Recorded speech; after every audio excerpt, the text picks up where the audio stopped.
Welcome to episode 15. This is Alice Chen's podcast, and we are talking about 2020, the COVID years. Oh, gosh. Yes. Let's dive right in. Yeah. Well, what do you remember, Bill, about COVID? I remember masks. Masks, yeah. I actually, so I do. That's a great question because I remember when things went down. It was on a Sunday. I was at... oh, you remember the day it was. I don't remember the exact day, but... Yeah. Because... it was Sunday. I was at Empire in Naperville. Oh, okay. And my wife and I were out to dinner with a couple, and all of a sudden my phone started blowing up because the news had said that the rates were going to drop significantly that day. So all my clients were calling and texting and saying, I heard rates dropped. Oh, gosh. So that was, I literally remember saying that this is not good because I felt like it was going to just have a huge effect on consumer confidence at the time. For sure. But that was the tip of the iceberg. Yeah, you know? It was. It kind of went overnight. I don't know if you remember, but it kind of went overnight from a buyer's market or more of a buyer's market then to all the way on the other side of the pendulum to a seller's market. Yeah. And so for agents like myself, who typically at that time carried 30, 40 listings, it was not a good thing because we went from, okay, it's a good thing to have all these listings, and buyers, right? It just kind of shifted overnight. Yeah. So the spring market was, I don't know if you remember, it was canceled because everything was shut down. Yeah. Everybody was told to stay home, shelter in place. Right. And so our typical spring market didn't actually happen. And it was 5 or 6 weeks at least of just nothing. Yeah. And Zoom calls, right? Right. Lots of video calls. We had to figure out Zoom. Yeah. And then really just figuring out what we should be doing during that time because we couldn't really show homes. We couldn't meet people at their houses, for listing appointments. That was tough. In Michigan, real estate agents weren't considered essential workers at that time. Correct. So they weren't sure what to do with us. Yeah. They were like, well, are they essential or aren't they? And it took some time for them to even figure that out and decide. And then the low mortgage rates that you already talked about. What do you remember? How low did they go? So at the beginning, it started at, I think we were getting into the 4s, and then they got into the high 3s. Mm-hmm. And it was the lowest that I locked in was probably 2.5%. Oh, wow. And that was a 15-year, but then I think the 30 was probably right around 2.8 or 2.75. That makes sense. So it was, throughout that time, it was crazy. Just nonstop. We all boxed ourselves in our offices and, and at that point too, there was also a lot of people that came into the industry. There was, because they saw the opportunity and they thought it was going to be easy, so that it kind of just because went in. For instance, there were a group of pilots were getting furloughed, right? Oh, that's right. Yeah. So there was a group of pilots that created a Facebook page called Pilots Turning into Loan Officers. No, I'm serious. What? There was over 200 people that were looking from being a pilot to becoming a loan officer. Yeah. Interesting. So, okay. Crazy. It would be interesting to see how many of those individuals are still in the business, right? Right. Yeah. Right. Exactly. So who knows? Yeah. But anyways, so we had the shutdown, and then unbeknownst to my team, and we had already planned for this before the shutdown, we were going to change brokerages. And unfortunately, the timing, it was good and bad. Unfortunately, the timing was such that we changed brokerages literally 2 weeks into the shutdown. Oh. Yeah. Wow. So it was good because typically in March, it's crazy, right? It is not a good time to change brokerages. And so it was good because then it gave us the time to kind of reorganize our business and then kind of transition slowly in the night, if you will. And then it didn't cause us to, in the middle of a normal spring market, I don't know if that would have been able to be done, honestly, you know? So that was at the end, I think it was at the end of March when we moved and changed brokerages. And then it was, changing brokerages is never easy, and it's always messy, no matter how hard you try to plan ahead of time and do it the right way and all that. So The former brokerage that I left, they obviously were not happy. You know, what brokerage is happy when a performing agent leaves, right? And so a lot of people don't know the details of what had happened, but I'd like to talk about it. And now that it's, 6 years past or whatnot. So at the time when I was at the former brokerage, I was very involved in the brokerage. I was involved in the title company that was in-house. I was also involved in what they called one of the offices locally. And I was what they considered, I don't know if they called it an investor, but I had put up a significant amount of capital and money to get that office, the new office, up and running. Okay. So I don't mind sharing it now, the money, the amount. I want to say it was 35. It was, I think, 35 or 40,000, something to that. So it wasn't pennies. Right. It was a substantial amount Right. that I had invested. So then when I left, because I couldn't talk about it ahead of time with them, otherwise they would have given it away that I was leaving the brokerage, right? I really didn't know how it was going to be handled. I hoped that it was going to be handled fairly and appropriately. And the title component of it, I did have some money invested there too. That part I did get back 100%, which was good. The investment that I put into the actual office, though, they would not give it back to me at all. So they basically at first said, no, I'm not going to give it back to you whatsoever, a single dollar. And I thought, that's not right, Right. So then I went back and forth a little bit with the managing broker there and the owner. And when it seemed like we were at an impasse, right? I talked to the managing broker that I had at the time at Compass, and they said, well, if you want, we can get you an attorney, and I thought, you know what, I'm gonna just think about it. So I did. I thought about it for about a week or two. And then I did not utilize Compass's offer for an attorney. I just got a third-party attorney.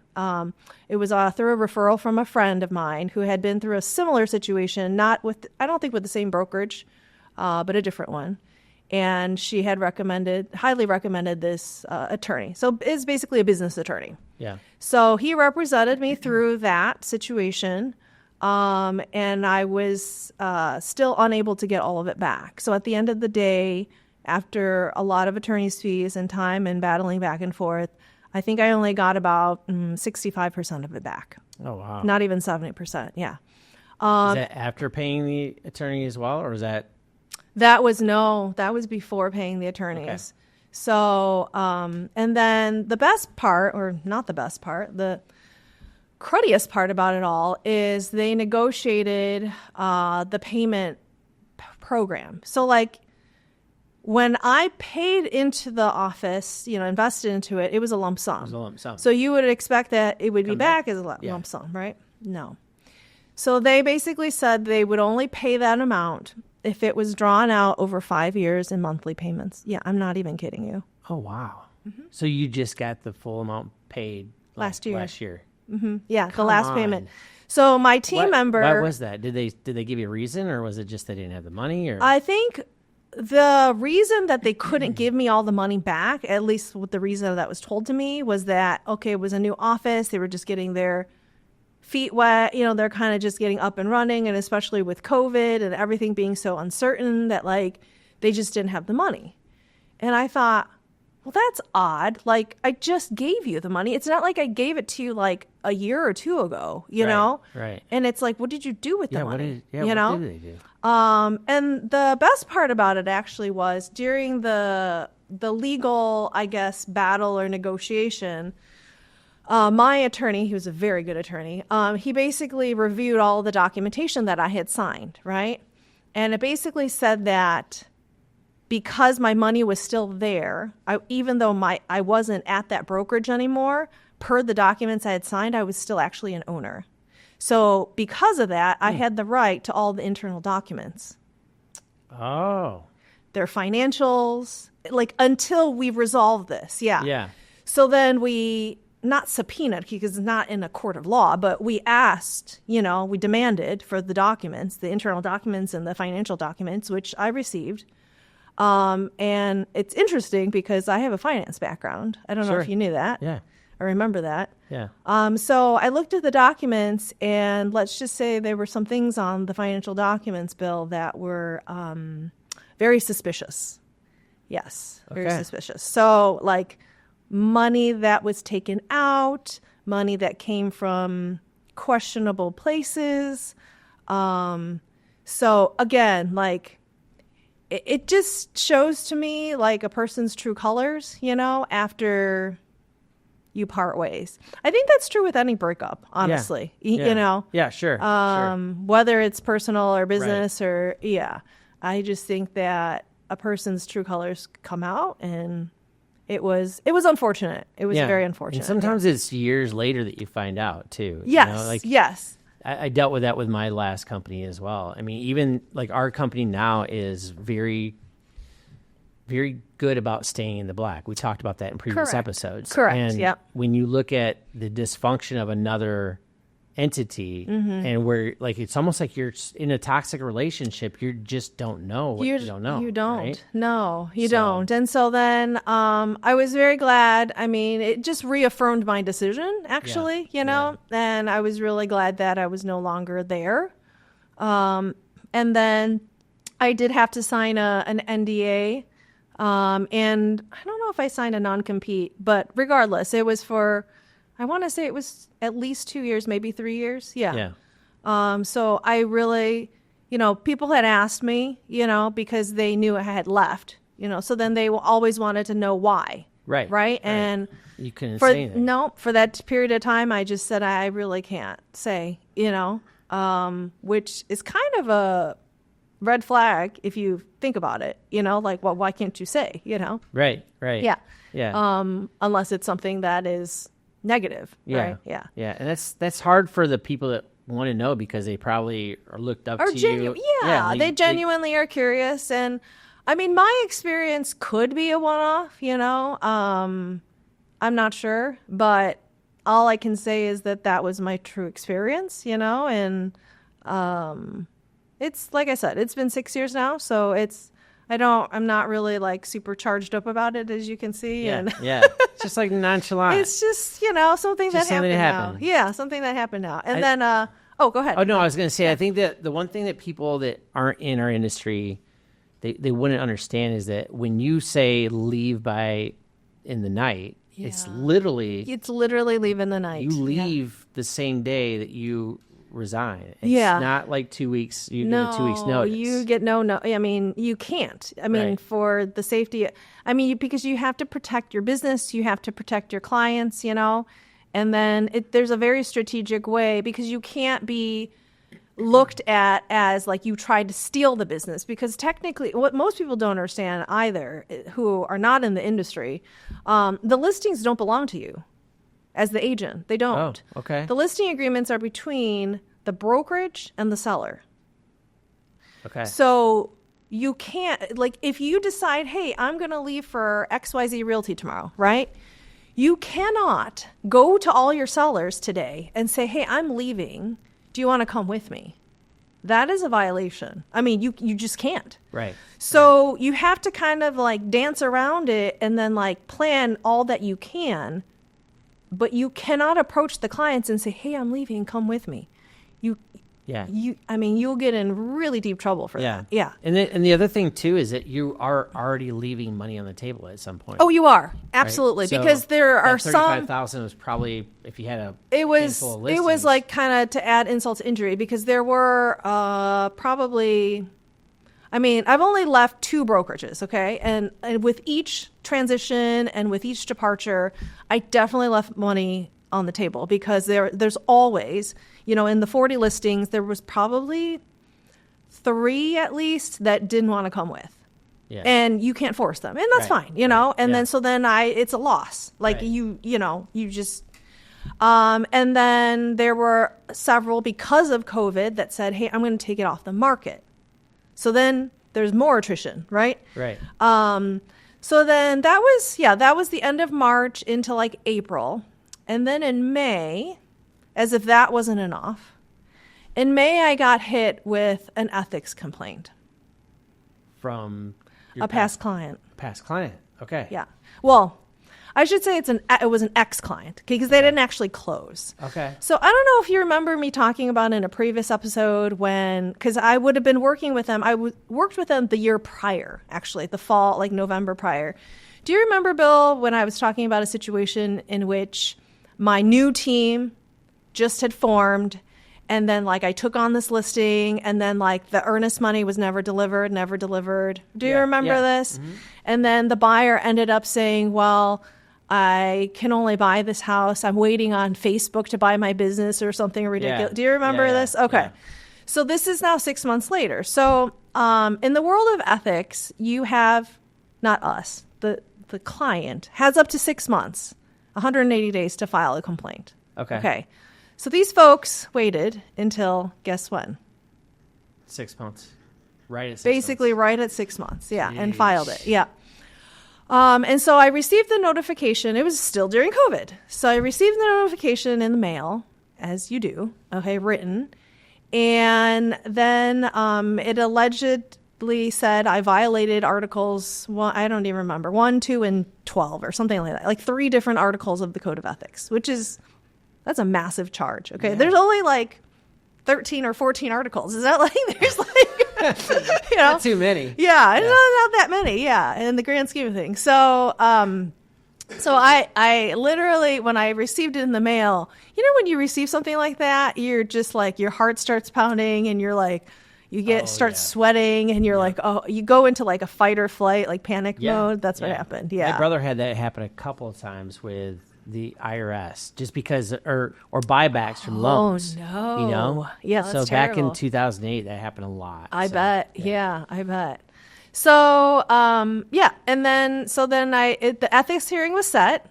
And so luckily, as luck would have it, Bill, I already had an attorney. Remember that guy?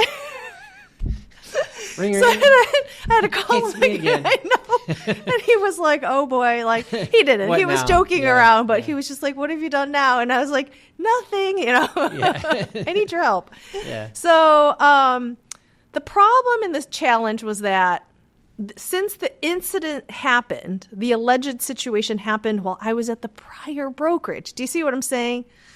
So so you're trying to break away, and then all of a sudden you got to be pulled and then you got to be pulled back, kind of, and then so I can understand why then that managing broker, the previous one, I mean, they had no skin in the game. Why would they defend me, even though it was, you know what I mean? And like the relationship was already like on very, very delicate ground, if any ground, Yeah. And then my new managing broker, I mean, poor her, she doesn't know, she's like what just happened? Yeah. Jeez. This was before us, Yeah. So in any event, that was also a really, really long kind of journey because it was over Zoom, the first ethics hearing. And for whatever reason, so typically I found out later that typically the ethics panel consists of like five realtors, people like my peers, okay? Okay. And did you know any of them? So that's a funny question. That's an interesting question, actually. So before the hearing, they send you a list of names. Okay. And then you're allowed, as the defendant, okay, you're allowed to say no, like cross them off, okay? Right. That's very important because one of the I would say leaders of the previous brokerage, okay, she was on that list. And so obviously anybody that could, be biased, right? I had to rule out. So I did rule her out, thankfully. Yeah. And others, and then, but for some reason, as luck would have it, the first time I went, to the Zoom meeting or the panel, I only had 3 panel members. And so I was like, well, that's odd. I don't think that's good for me because the more, the better the odds, right? Because they vote and it's a majority vote, of course, right? And so then we went through the whole process and, my attorney definitely supported me, and then asked questions, things like that. And then it is very much like an in the court of case. law. Yeah, Really? like Okay. they cross-examine, they ask questions, you get to ask questions, things like that. Yeah, very interesting. How were you feeling at the beginning? I mean, you've been through this before a little bit, A right? little bit. So, I mean, I you had nervous? never gone to ethics, but like I had gone to arbitration, like, and in that case, it was between me and another agent or like broker to broker. Yeah. So that was slightly different. Yeah. This was client, taking me to an ethics hearing, Yeah. So it was kind of an insult on integrity. Huge insult to integrity, huge insult. And like my attorney kept just saying that like, she's been in the business for a very, very long time. I mean, at that time it was 15, 16 years, with zero incidents, zero complaints. Like, I had not witnesses, but I had people that I had worked with, other attorneys, other colleagues such as loan officers, inspectors that all different. And then even like colleagues from previous brokerages, write letters to basically vouch for my integrity. Right. And that, I did things the right way and how I typically operated because it was attack on my character and my integrity. Yeah. So it was very interesting because after the first panel voted, they notify you by mail typically of like what their decision is. And they said that I was found guilty. And that I had to pay, it was a really, really big fine. It was like $6,000. And I had to take a course. And then I had to have some sort of blemish on my record. Okay. Oh, no. I know. Sheesh. So then the only way you can appeal, the system is a little bit strange. The only way you can appeal is if you can't appeal because you don't agree with the decision. Okay. You can only appeal if there was something in the process that like wasn't done correctly. Okay. So like, I'll give you an example. You can only appeal if, for example, I don't know, they couldn't hear you. There was no audio, for example. Okay. Yeah. Or you can appeal if, I don't know, they didn't follow the protocol, which is like, like I said, you ask questions, they ask questions, all that. Like if something was broken, right? Yep. In that structure or standard. And my attorney was like, I'll review it, but I think it's going to be tough. Like they followed everything, Alice, and I said, I understand. Okay. Yeah. So then as luck would have it then, it was probably a week or two later. They're supposed to send you a video. Like they're supposed to have a recording. They usually record the session, and then you're supposed to be able to have it to review if you want, right?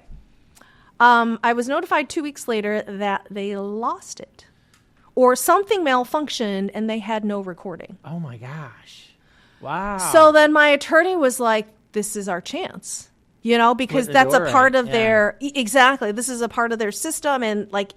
We could say, well, you don't have the recording, so then we're going to appeal, right? And like basically redo it all over again. Yeah. And so I couldn't believe it. And so he did, and we got a new date, like almost like a retrial, okay?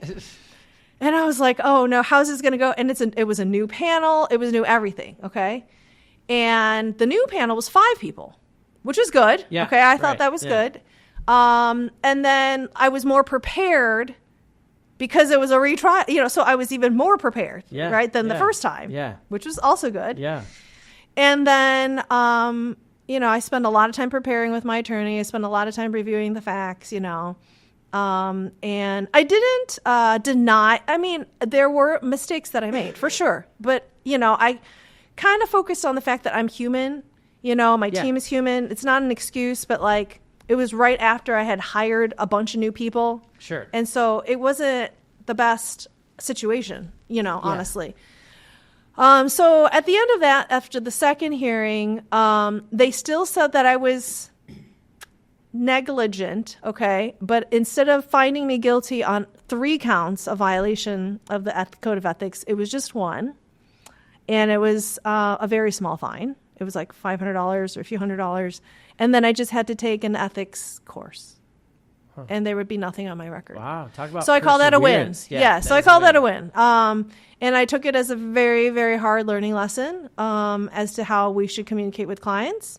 And again, there's always going to be errors, human error or mistakes that happen, honest mistakes. Yeah. Well, when I think of ethics, I think it's it's kind of like fraud. If you have a pattern of it, you didn't have a pattern. So I think we talked not about only this that, exactly. And then like my attorney was saying also not only the pattern, but like intent, right? Well, Did she intentionally do this? That no, was my like follow-up, it was not like with malice, Yeah, you weren't malicious about it. No. It's not like, and that's where like stuff like that goes with a pattern because it turns into this malicious act that people continue to do. That's the spirit of the law.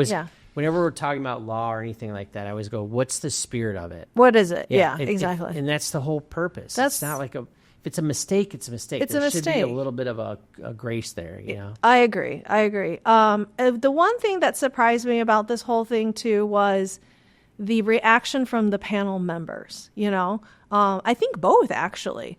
So you would think that by being my peers, they would have empathy, right? And say, oh, like it was a point in time where, she had a weak moment, or not even a weak moment. She made a mistake, but instead the impression that I got back from both panel, which was quite disappointing, was the fact that like, well, you're Alice Chin, so you should have known better. Shame on you.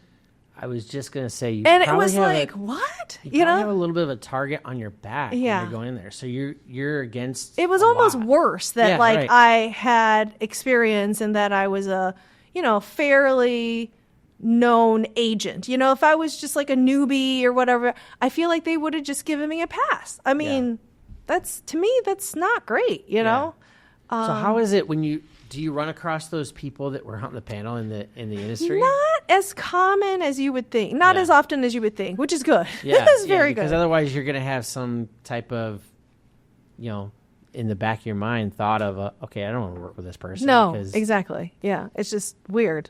Yeah. We don't see eye to eye. So that was it. I mean, that was a crazy start to the year. Was the client involved in that? Or they were. So they were on the... So awkward. Yeah, really? They were on the... Yeah. Oh, gosh. I thought they would be kind of removed from that. No. But it's like a real trial where you have a defendant and plaintiff. And they were very... It was, comedic, actually, now that I look back on it. Because they were talking to each other while they were on camera. They were like, we didn't know we could have an attorney. What do you... Yeah, no, it was like... It was funny. Yeah. I know. Wow. Like, I don't really think they knew what they were getting themselves into. Yeah. You know what I mean? Were they going to get rewarded money or what? No, nothing. That was what I didn't understand about it. It's not like what's the motive? What's the end game, right? What's the end game? Yeah. And it's like, it's not like they were, they felt wronged, okay? Which I can't, it's not my place to tell them how they should feel, of course, okay? So they definitely felt wronged. Something bad happened to them. But at the end of the day, their home still sold. Not with me, okay? I let them out. It's not like I held them hostage, okay? Their home still sold within like a month or two after we canceled, So it wasn't like, I don't know. I don't know what they were trying to do at the end of the day. They weren't going to get money out of it. It was almost like a sick sense of like vengeance. I'm not sure. Yeah. They wanted to see me suffer. I don't know. Gee. It was weird. The whole thing was really weird. Yeah. Yeah. I could only think the thought process you're having is like, what am I doing here? Like, if there's no motive on their side to like they're just going to argue, don't they work? Just to make me look bad, I guess. Yeah. I guess at the time people had nothing but time on their hands. Very good point. I didn't think about that. Yeah. And I don't know. It just goes to show you, some people are they're just angry. I don't know. Yeah. So that was a banner start to the year. That was a very big start. Wow. Okay. Oh, I do have a couple of. One funny story to kind of lighten the mood a little bit. Okay, so you have good ones, by the way. I do. So this one is a really funny one. Okay, so you know how some streets are named the same exact name, but then the the suffix, right, is different. Right. So you'll have like Main Street, Main Court, Main, and I'm using Main because I don't want to use the street name because everybody will know exactly where this is. But like, Main Street, Main Court, Main Place, let's just say, okay? Yeah. And, but it's different streets, but they're all right next to each other, which is then super confusing. Right? Okay. So we had a listing on, let's just say it was Main Street. Okay. And, it was a townhouse, I think. Yeah, it was a townhouse. And an agent was showing it. And, we call for feedback or whatnot. And the agent's like, oh, yeah. My client, really, really liked it, but something really strange happened while we were there. And we're like, what? He's like, well, we couldn't find the lockbox. So then we just tried to see if the sliding door was open. Oh, no. And so it was. So we just went in and we just kind of took a look around, and they love the way it's been decorated. And but then we had to leave right away because I think somebody was sleeping in the bedroom. Okay. Oh gosh. So then I think it was Jessica. She was like, sleeping? Our listing's vacant. Like, where? Do we have a squatter or what? Where were you? Right? Yeah. And so then, they were like, no, we were at your listing. It's, 123 Main Street. And 123 Main Street, right? And Jessica's like, yeah, that's our listing, 123 Main Street. And she says, wait. 123 Main Street or 123 Main Court? And the agent was like, Main Street. That's the one I was at. And Jessica's like, you just broke in to a unit that was not our listing. And that's... Wow. Yep. Does that happen often? No. That was...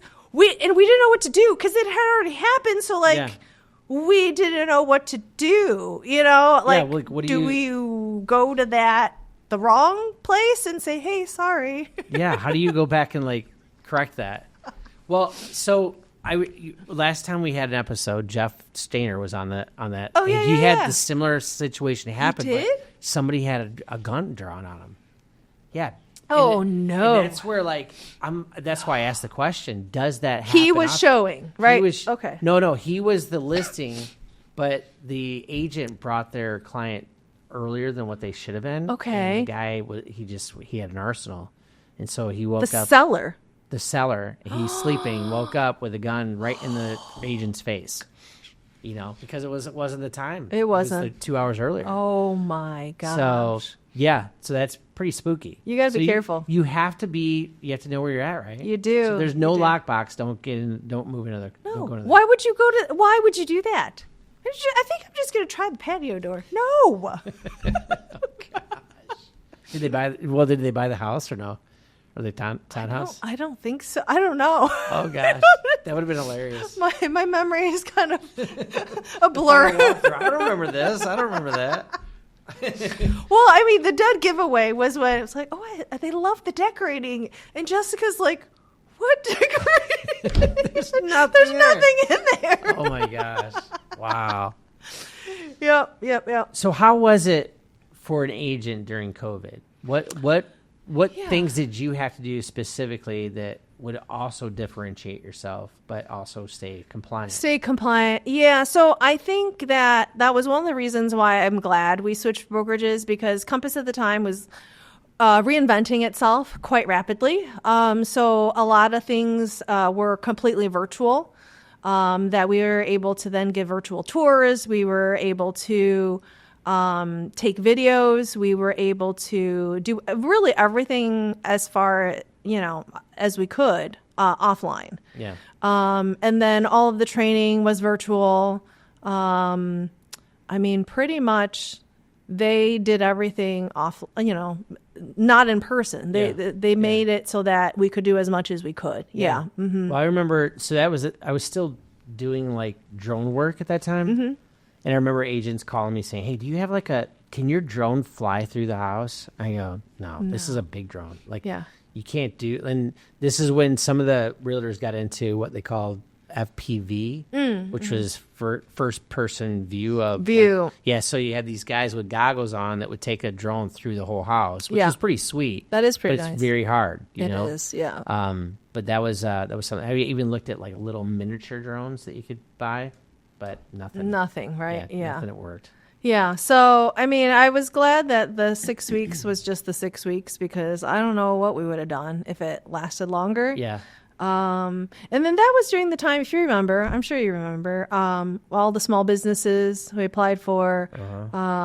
What was it? The forgivable loans. Yeah. SBA and loans. The SBA loans, things like that. The funny part about that is to kind of go and not talk bad about competitors, but I pulled a lot of the loan companies and just saw how many people were taking these loans. Mm-hmm.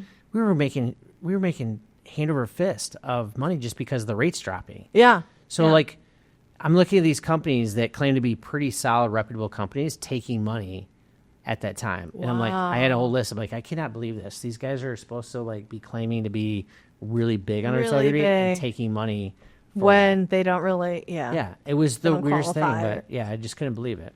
Yeah. So, I'm trying to think what else that year. So later in the year, we ended on a better note. That summer is when we got a dog, Tessa. Ah. Yep. She was a rescue dog. Okay. What kind of dog? She's a cattle dog mix. Okay. So she is the best. Yeah. And then at the end of that year is when we decided to remodel our house. Okay. Which was also a very big endeavor. Yeah. So then we lived with my in-laws for. So they said, the contractors and the builders said it would take 6 weeks. It did not take 6 weeks. It was more like 2.5 months. Yeah. 2.5 months. Yes. Okay. And then we finally were able to move back in. I think it was right before Christmas. So we left at the end of September. Yeah. Wow. So it was a long time. Yeah. Yeah. It just, that ended the year on a pretty good note, better than, the beginning of the year. Yeah. As far as like that major start, which was like a big, it was like impact. 2 hits. Yeah. Yeah. What was your motivation after that? Was it like, I'm going to go out and just come out swinging? Pretty much. Yeah. Because I knew that even through all of that, like I knew it was not a big distraction, but kind of, it was taking up a lot of my time and energy and focus. But I knew that I still had to keep the business going. So my team really, really helped tremendously with that. They knew that I was dealing with stuff that wasn't directly related to sales in the business. So then they knew that they had to take more of that on, Yeah, that's good. So it was good. Yeah. It just was shows you have good. a great team behind you. I really do. And that's, you built that where had a lot of life lessons prior to that, but that's a huge, huge moment that you can go, okay, well now my team supported me. For sure. Yeah. And now looking back, because it was probably within the first year that a lot of them joined, so a lot of them joined my team in 2019, mid-year or, 3/4 of the way through 2019. Yeah. So they were still fresh and new. So they probably didn't know me definitely not as well as they know me now, but they probably didn't know. And so they definitely took a leap of faith to be like, hey, do you know what I mean? Yeah. Like they really only knew me for 9 months maybe when all of this happened. Yeah. That's isn't a that big deal. Interesting? Because, it's when you see somebody going through that tough time like that, especially as the owner, of your branch, it's like, whoa, this is. So am I going to lose the integrity with these guys as well? Mm-hmm. Or it just. Wow, that's great. It is. And then with the way that our offices were next door to where we are now. So we were leasing a space on the second floor of a building. And so the way the office was constructed or built out, that it like you could hear everything. So it wasn't like now like I can close my door and I have some sort of like privacy and buffer, right? Everything was like pretty much open. Yeah. So they could hear me. Like while I was on the ethics hearing, they could hear me. I mean, I had earbuds in, but they could hear at least my side of things. Wow. So it was very transparent. Yeah. So, Wow. I know. Yeah. That's wild. Talk about being under a microscope. Pretty much. Yeah, pretty much. So I always think to myself, I haven't told this to my team, but like if they had stayed by my side and kind of saw me through that, I think we're going to be okay. Like I think we can probably get through together pretty much anything. That's great. Well, what a year. What a year. Yeah. So we're going to get into 2021 and we'll see you on the next episode of the Alice Chin podcast. See you then.